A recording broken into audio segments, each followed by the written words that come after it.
Buenas noches, hermanos.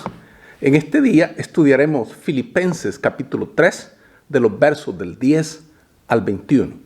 Filipenses 3 del 10 al 21. Y dice así la palabra de Dios. A fin de conocerle y el poder de su resurrección y la participación de sus padecimientos, llegando a ser semejantes a él en su muerte, si en alguna manera llegase a la resurrección de entre los muertos. No que lo haya alcanzado ya, ni que ya sea perfecto, sino que prosigo por ver si logro hacer aquello para lo cual fui también asido por Cristo Jesús. Hermanos, yo mismo no pretendo haberlo ya alcanzado, pero una cosa hago, olvidando ciertamente lo que queda atrás y extendiéndome a lo que está delante. Prosigo a la meta, al premio del supremo llamamiento de Dios en Cristo Jesús. Así que todos los que somos perfectos, esto mismo sintamos. Y si otra cosa sentís, esto también os lo revelará Dios. Pero en aquello a que hemos llegado, sigamos una misma regla, sintamos una misma cosa. Hermanos, sed imitadores de mí y mirad a los que así se conducen, según el ejemplo que tenéis en nosotros. Porque por ahí andan muchos, de los cuales os dije muchas veces, y aún ahora lo digo llorando, que son enemigos de la cruz de Cristo, el fin de los cuales será perdición, cuyo Dios es el vientre y cuya gloria es su vergüenza, que solo piensan en lo terrenal. Mas nuestra ciudadanía está en los cielos, de donde también esperamos al Salvador, al Señor Jesucristo, el cual transformará el cuerpo de la humillación nuestra, para que sea semejante al cuerpo de la gloria suya, por el poder con el cual puede también sujetar a sí mismo todas las cosas. Pablo ya ha hablado del valor incalculable del conocimiento de Cristo. Ahora vuelve a ese pensamiento y define más exactamente lo que quiere decir. Es importante que nos fijemos en el verbo que usa para la palabra conocer. Es parte del verbo ginoskein en griego, que casi siempre se refiere a un conocimiento personal. No es meramente un conocimiento intelectual, el conocimiento de ciertos hechos o principios. Es tener una experiencia personal de otra persona. Podemos ver la profundidad de esta palabra por su uso en el Antiguo Testamento. En él se usa la palabra conocer para expresar la relación más íntima entre marido y mujer. Génesis 4:1 dice, Adán conoció a Eva su mujer y ella concibió y dio a luz a Caín. El verbo hebreo yada se traduce en griego por ginoskein. Este verbo indica el conocimiento más íntimo de otra persona. Pablo no considera su meta saber cosas acerca de Cristo, sino conocerle personalmente. Conocer a Cristo es lo que Pablo anhela. Conocer a Cristo quiere decir para él ciertas cosas que voy a enumerar. Primero, conocer a Cristo para Pablo quiere decir conocer el poder de su resurrección. Para Pablo, la resurrección no era simplemente un acontecimiento pasado de la historia, por muy maravilloso que fuera. No era simplemente algo que le había sucedido a Jesús, por muy importante que fuera para él. La resurrección era un poder dinámico que actuaba en la vida de cada cristiano. No podemos saber todo lo que Pablo quería decir con esta frase, pero la resurrección de Cristo es la gran dinámica, por lo menos en tres direcciones diferentes. A, es la garantía de la importancia de esta vida y de este cuerpo en los que vivimos. Fue en el cuerpo como Cristo resucitó, y es este cuerpo el que santifica. 1 Corintios 6:13. B, es la garantía de la vida por venir. Romanos 8:11, 1 Corintios 15, verso 14. Porque Él vive, nosotros también viviremos. Su victoria es nuestra victoria. C es la garantía de que en la vida y en la muerte, y más allá de la muerte, la presencia del Señor resucitado está siempre con nosotros. Es la prueba de que su promesa de estar con nosotros siempre hasta el fin del mundo es verdadera. La resurrección de Cristo es la garantía que vale la pena vivir esta vida y de que el cuerpo físico es sagrado. Es la garantía de que la muerte no es el final de la vida y de que hay un mundo feliz más allá. Es la garantía de que nada en la vida o en la muerte nos puede separar de Él. Segundo, quiere decir conocer la participación en sus sufrimientos. Una y otra vez, Pablo vuelve a la idea de que cuando el cristiano tiene que sufrir, está participando de alguna extraña manera en el sufrimiento del mismo Cristo. Y está completándolo, según nos lo dice 2 Corintios 1:5, 2 Corintios 4:10, Gálatas 6:17 y Colosenses 1:24. El sufrir por la fe no es un castigo, sino un privilegio, porque así participamos en la obra del mismo Cristo. Tercero, quiere decir estar tan unidos a Cristo que día a día vamos participando más y más de su muerte, para que finalmente podamos participar de su resurrección. El conocer a Cristo quiere decir compartir con Él su camino, compartir la cruz que Él llevó y compartir su muerte. Y finalmente, participaremos de la vida que Él vive para siempre. Conocer a Cristo no es ser experto en ningún conocimiento teorético o teológico. Es conocerle con tal intimidad que al final estamos tan unidos con Él como lo estamos con los que amamos en la tierra. Y que de la misma manera que participamos de las experiencias de ellos, así también participamos de las suyas, de las de Cristo. Es vital para la comprensión de este pasaje la interpretación correcta de la palabra teleios, que la versión Reina Valera traduce por perfecto. Versículos 12 y 15.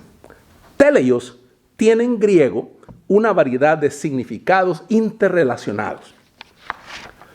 Con mucho, los más de ellos no significan lo que podríamos llamar una perfección abstracta, sino una especie de perfección funcional, de acuerdo con algún propósito dado. Quiere decir completamente desarrollado para distinguirlo de subdesarrollado. Eso es lo que perfección significa. Algo que está completamente desarrollado para distinguirlo de lo que está subdesarrollado. Por ejemplo, se usa de un hombre plenamente desarrollado en contraposición a un joven en desarrollo. Se usa en el sentido de maduro de mente, queriendo decir uno que está cualificado en una materia como opuesto a un mero aprendiz. Cuando se usa de ofrendas, quiere decir sin tacha, aptas para ser ofrecidas a Dios. Al referirse a los cristianos, a menudo quiere decir personas bautizadas que son miembros de la iglesia en plenitud de derechos y obligaciones, como opuestos a los que aún están recibiendo instrucción. En los días de la iglesia primitiva se solía usar teleios para describir a los mártires. Un mártir se dice que ha sido perfeccionado por la espada, y el día de su muerte se consideraba el día de su perfeccionamiento. La idea es que la madurez cristiana de un hombre no puede ir más allá de su martirio. Así es que cuando Pablo usa la palabra en el versículo 12, en una forma derivada, teteliomai, está diciendo que él no es de ninguna manera un cristiano completo, sino que sigue avanzando. Entonces usa dos ilustraciones gráficas. La primera dice que está tratando de agarrar aquello para lo cual Cristo le agarró a él. Este es un pensamiento maravilloso. Pablo sentía que cuando Cristo le detuvo en el camino de Damasco, tenía una visión y un propósito para él. Y Pablo sentía que toda su vida estaba obligado a proseguir adelante. No fuera que le fallara a Jesús y frustrara su propósito. Toda persona es agarrada por Cristo con algún propósito. Y por tanto, toda persona debe proseguir durante toda su vida hasta agarrar aquel propósito para el que Cristo le agarró a ella. Segundo, con ese fin, Pablo dice que hace dos cosas. Él está olvidando las cosas que va dejando atrás. Es decir, nunca se gloriará de ninguno de sus logros, ni los usará como disculpa para relajar su esfuerzo.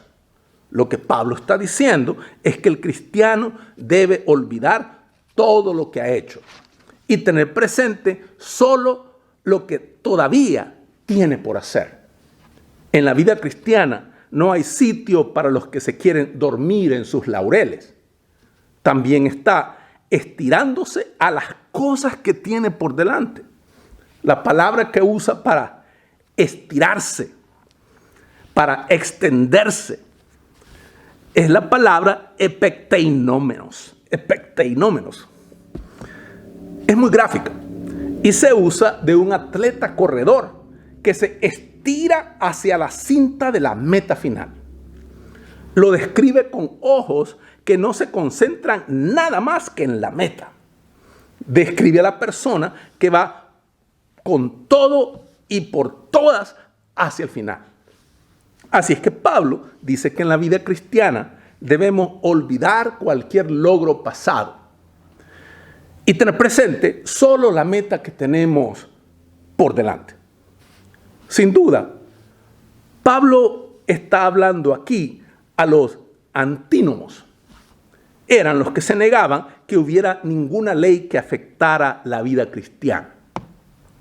Declaraban que estaban bajo la gracia de Dios y que por tanto no importaba lo que hicieran con el cuerpo, Dios los perdonaría.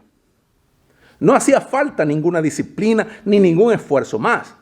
Pablo insiste en que hasta que alcancemos el final, la vida cristiana es como la de un atleta que se esfuerza por proseguir hacia la meta que tiene siempre por delante.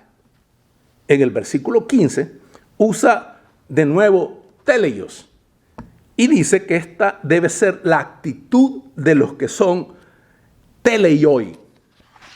Lo que quiere decir es todo aquel que haya llegado a ser maduro en la fe y que conozca lo que es el cristianismo, debe conocer la disciplina y el esfuerzo y la agonía de la vida cristiana. Puede que piense de otra manera, pero si es sincero, Dios le aclarará que no debe nunca relajar el esfuerzo o bajar el empeño, sino que debe continuar esforzándose hasta llegar a la meta que siempre tendrá por delante mientras esté en este mundo.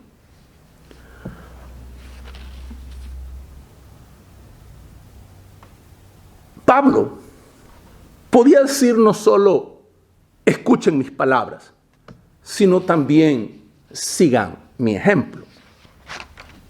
Pero es mucho más probable, casi todos los demás intérpretes coinciden, que Pablo podía invitar a sus amigos no simplemente a escucharle, sino también a imitarle.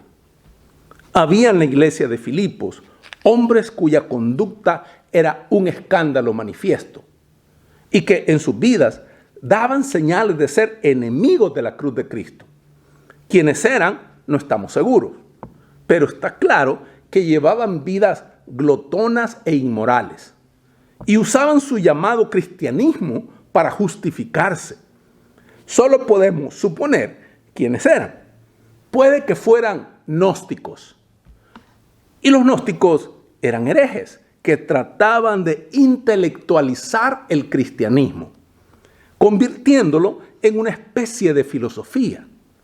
Empezaban por el principio de que desde el principio del tiempo había habido siempre dos realidades: el espíritu y la materia. El espíritu, decían, es totalmente bueno y la materia totalmente mala. Fue porque el mundo se creó a partir de esa materia defectuosa, por lo que el pecado y el mal que éste causa están en el mundo. Así que si la materia es esencialmente mala, decían ellos, el cuerpo también lo es. Y seguirá siendo malo, hagas lo que hagas con él. Haz pues lo que te dé la gana, decían ellos, ya que es malo de todos modos, es lo mismo lo que se haga con él.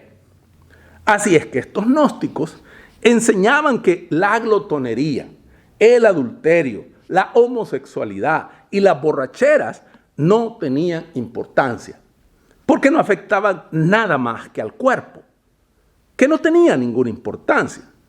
Había otro grupo de gnósticos que mantenían una posición diferente.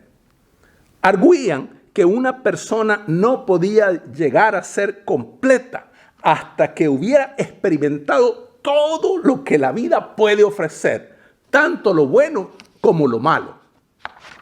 Por tanto, decían, una persona tenía el deber de sumergirse en las profundidades del pecado, lo mismo que escalar las cumbres de la virtud. Dentro de la iglesia había dos clases de personas a las que se podían aplicar estas acusaciones.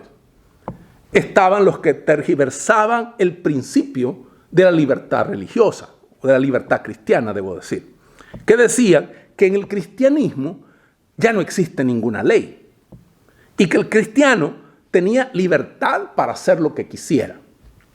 Convertían la libertad cristiana en una licencia descristianizada para pecar y presumían de dar rienda suelta a sus pasiones. Estaban los que tergiversaban la doctrina cristiana de la gracia y decían que, puesto que la gracia era suficientemente amplia para cubrir cualquier pecado, uno podía pecar todo lo que quisiera sin preocuparse. Todo daba lo mismo ante un Dios que lo perdonaba todo. Así es que los que Pablo ataca puede que fueran intelectuales gnósticos que presentaban argumentos para justificar su vida de pecado, o cristianos confusos que tergiversaban las cosas más preciosas para justificar sus pecados más feos. Quienes quiera que fueran, Pablo les recuerda una gran verdad. Nuestra ciudadanía, les dice, está en el cielo. Esa era una figura que los filipenses podían entender. Filipos era una colonia romana. Por todas partes, en puntos militarmente estratégicos, los romanos establecían sus colonias. En tales lugares, los ciudadanos eran mayormente soldados que se habían dado de baja después de cumplir los 21 años de servicio militar, a los que Roma recompensaba a esos veteranos con la ciudadanía plena. La característica principal de estas colonias era que donde quiera que estuvieran, eran auténticas réplicas de Roma. Se vestía en ella a lo romano. Gobernaban magistrados romanos. Se hablaba latín, la lengua romana. Se administraba la justicia romana. Y se observaba la moral romana. Hasta los fines de la tierra se mantenía inalterablemente romana aquella colonia.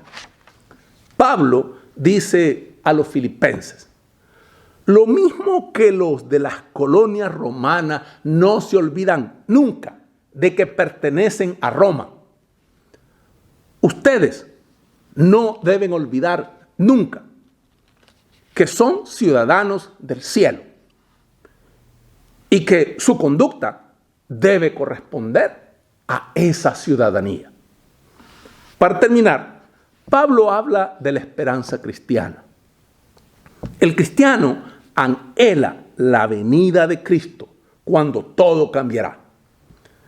Aquí la versión Reina Valera fue cambiando en sucesivas ediciones de su Biblia. Por ejemplo, en la edición de 1862 y la edición de 1909, se habla del cuerpo de nuestra bajeza. En la versión de 1960 se le llama el cuerpo de la humillación nuestra. Y en la versión 1995 se dice a nuestro cuerpo mortal. En el estado actual, nuestros cuerpos están sujetos a cambios y desgaste, enfermedad y muerte, a un estado de humillación comparado con el estado glorioso del Cristo resucitado. Pero llegará el día cuando dejaremos a un lado este cuerpo mortal, y seremos semejantes a Jesucristo. Mis hermanos, que Dios les bendiga.